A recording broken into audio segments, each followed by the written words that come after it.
مرحبا. امبارح صدر بحقي قرار بالسجن لمدة سنة بسابقة على الأرجح ما صايرة قبل بحق صحفي بلبنان بدعوة قدح وذم. بالتفاصيل أنه جبران باسيل منذ حوالي 3 سنين رفع علي دعوة بالقدح والذم وإثارة النعرات الطائفية. ليه؟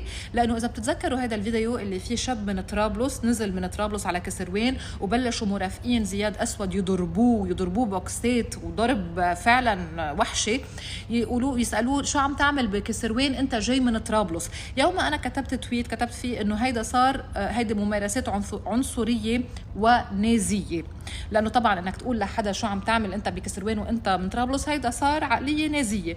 رفع ساعتها علي جبران باسيل دعوة بالقدح والذم وإثارة النعرات الطائفية. يعني هن لما ضربوا هيدا الشاب هيدي مش إثارة انعارات طائفية، لا، وهن ما تحاكموا وهن ما توقفوا وهن ما حدا قال لهم شيء، وانما انا اللي انا ادنت هيدا الشيء، وهذا الشيء اللي كان منتشر على كل السوشيال ميديا. انا امبارح صدر في حكم بالسجن بسابقة خطيرة جدا جدا جدا على حرية الصحافة والإعلام والتعبير بلبنان.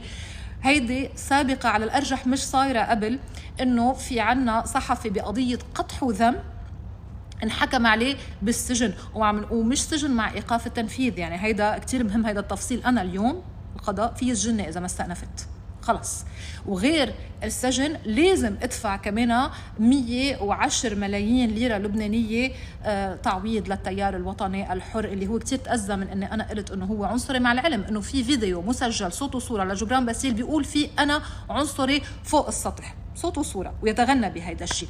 على العموم اللي صار هو سابقة خطيرة جدا جدا جدا على حرية الإعلام بلبنان، في ناقوس خطر كتير كبير. نحن النضال مكفي، الحقيقة حنضلنا نصرخ فيها ومنشوف مين بالآخر رح يربح بمعركة الحريات بلبنان.